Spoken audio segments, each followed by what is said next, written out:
I'm just like anybody else. I have a lot of journals. This one was gifted to me, and I actually found a use. It's so beautiful.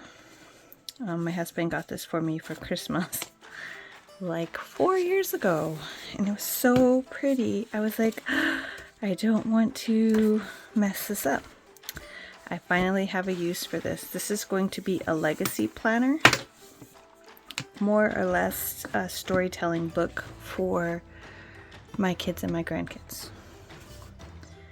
But we're talking about bullet journals. So the cheapest, best way is when you get composition notebooks. So what I did is I ripped these pages out of the composition notebook, and I just used the holes and I sewed them closed for these types of binders, like this. And I don't use the entire thing at one time. So then this becomes a bullet journal. And this is how I've been bullet journaling for, whoops. This is how I've been bullet journaling for about a month or two now. So this I was using Running List. And the fun part about bullet journaling is you get to try different things. So then I did one day on one page with priorities, task list, gratitude, and then a summary about what today was. I did it for a few days. Then I was like, no, I don't really like that. So then I went work, writing, personal, the business, daily wins. I asked myself a prompt, gratitude, and then what happened for the day. So this is for today, and I didn't finish it quite yet. But that's the beauty of bullet journaling, is to try and do different setups in order to figure out how it's going to work. But I did the same thing, except I used a stapler on this one. This is one I built, so you can see it. Let's see if I can grab it. It's tucked inside this other journal. So this is only about 10 pages. And then this is a full composition notebook that was just cut down. So I could use this one probably for an entire quarter. And all I did was cover it. So this right here, this cover paper cost me $1.25. And this notebook here cost me about 50 cents. So all in all, my bullet journal cost me $2. This one, same thing, except it's grid.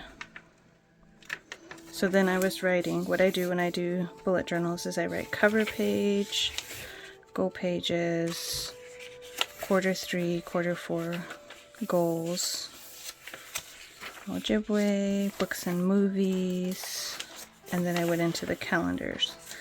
So I was trying to count squares to do the calendar. Then I did a page after the calendar so I could write some things. Then I did a calendar. Blank page, calendar. And I did that for the entire 12 months. And then I came back to the back and I did weekly columns. And then I kind of had regrets because I don't know if these are wide enough. But you know, I'm going to try this one out too. But these are bullet journals that don't cost that much. Another option for a bullet journal is something like this. This is a Malden journal. It's a little tiny one. So it's roughly the width of a traveler's journal, but it's shorter. And it's refillable and it's a binder. This was $9. And then you could just cut down paper, even this paper, and then you can fill this up for pretty cheap and use this as your bullet journal. I also have this one, and this journal here was a little bit more. I think this journal right here was like 16, and I love the way it's all scuffed up and roughed up. But if you have a binder, you can just add the pages. And then this one was actually the size of a regular bullet journal, A5, I think, A6, I don't know, A5, and then I cut it down so that it matched a traveler's notebook, but binder size. And then what I did was, these were dividers for the Happy Planner, and I just cut them down and then had paper for it. And I just put a bunch of different dividers in, different sections of paper. And this is going to be a really cool bullet journal. So you can make a bullet journal out of a lot of things. I'm still debating on cutting this excess leather off because I cut this down. So now it has a little bit extra leather. But bullet journals, I think the bullet journaling on a budget is very doable.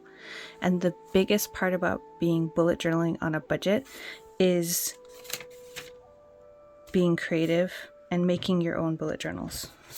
Whether you want it to be big composition notebook, whether you want it to be the traveler size, you can cut these ones down to, you can cut this composition notebook down to a B6 or even an A5, and it gives you 200 pages. So if you want to do a bullet journaling, I suggest you buy a couple of composition notebooks, and cut them down to different sizes and see what size works best for you. And then play with them. Figure out the style that you want to put in there. I like traveler's notebooks because putting this as a composition or a bullet journal is, I can pull this one out when I fill it up and put another one in. Same thing with the weeks. When my weeks is full, then I pull it out and put another one in, so I don't have to carry as much in my bullet journal. So, I think being able to play with your pages, going from one day to still one day a week, but broken down differently. And then this one I'm going to try doing 2 days on one page and see how that fits. So it all depends on what size and how much space you need. But since I write small, this actually works really well for me. So, all right, well, I hope I gave you some ideas, and leave some comments, and I'll see you in the next video. Bye, Muppy.